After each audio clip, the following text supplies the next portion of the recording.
सांगली जिल्ह्यात शहरासह ग्रामीण भागाला पावसानं चांगलंच झोडपलंय। पावसामुळे ओढ्या नाल्यांना पूर आला असून पुराचं पाणी अग्रणी नदीवरील पुलावर आल्यानं वाहतुकीसाठी पूल बंद करण्यात आलाय।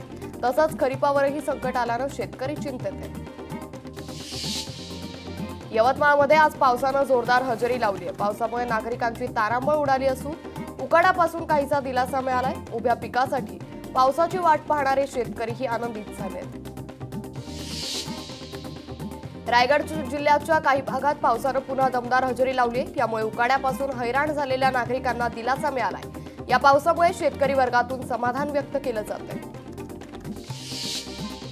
नाशिक जिल्ह्यातील कसमादे पट्ट्यातील शेतकरी चिंतेत सापडले। काढणीपूर्वीच मका पिकावर सुकवा रोगानं थैमान घातलंय। यामुळे कंपनीकडून नुकसान भरपाईची मागणी शेतकऱ्यांनी केली आहे। वाशिम जिल्ह्यात जोरदार पावसामुळे शेतात पाणी साचलं असून सोयाबीन पीक धोक्यात आलंय। यामुळे शेतकऱ्यांचं नुकसान होत असल्यानं आर्थिक मदतीची मागणी करण्यात येते। मिरजेतील कृष्णा नदी पात्रात महायुतीच्या वतीनं ओढ्यांच्या स्पर्धा पार पडल्या। या स्पर्धेत एकूण 12 संघांनी सहभाग घेतला होता, तर कवठे पिनारमधील सप्तर्षी बोट क्लब या संघानं प्रथम क्रमांक पटकावला आहे। वाशिमच्या कारंजा तालुक्यातील उंबरडा बाजार ते दोनद रस्त्याची दुरावस्था झाल्यानं वाहन चालकांना मोठी कसरत करावी लागते। यामुळे अपघाताच्या प्रमाणात वाढ झाली आहे। बांधकाम विभाग याकडे जाणीवपूर्वक दुर्लक्ष करत असल्यामुळे रोष व्यक्त केला जातोय। माझ्या मंत्रिपदाला एका शिवसेना आमदारानेच विरोध केल्याचा दावा आमदार भरत गोगावले यांनी केलाय। अशांनाच मुख्यमंत्र्यांनी सिडको अध्यक्षपद दिलं। कारंजा तालुक्यातील रस्त्याची दुरावस्था असल्याचंही त्यांनी म्हटलंय। सिल्लोड इथे सकल मराठा समाजाच्या वतीनं आरक्षणाच्या मागणीसाठी मोर्चा काढण्यात येणार आहे। यामुळे व्यापाऱ्यांना दुकानं बंद ठेवून सहकार्य करण्याचं आवाहन करण्यात आलंय। बेलापूर मतदारसंघात महायुतीत संघर्षाचं वातावरण पाहायला मिळतंय।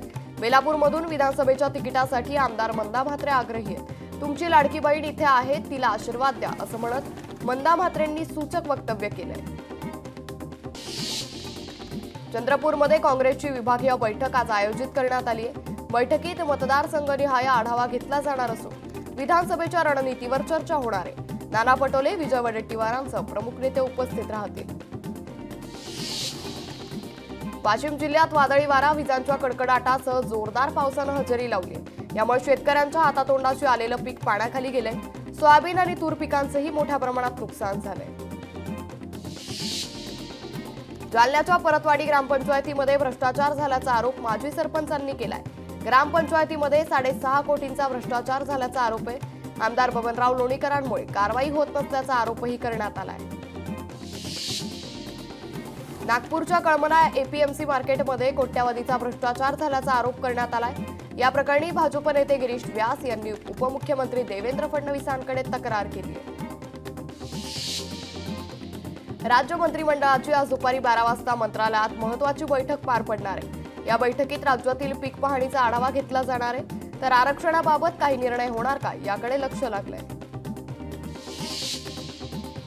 संभाजीराजे छत्रपती आज सकाळी 11 वाजेच्या दरम्यान अंतरवाली सराटीमध्ये उपोषण स्थळी जाऊन मनोज जरांगेंची भेट घेणार आहे। जरांगेंसोबत परिवर्तन महाशक्ती आघाडीच्या पाठिंब्याबाबतही चर्चा होण्याची शक्यता आहे।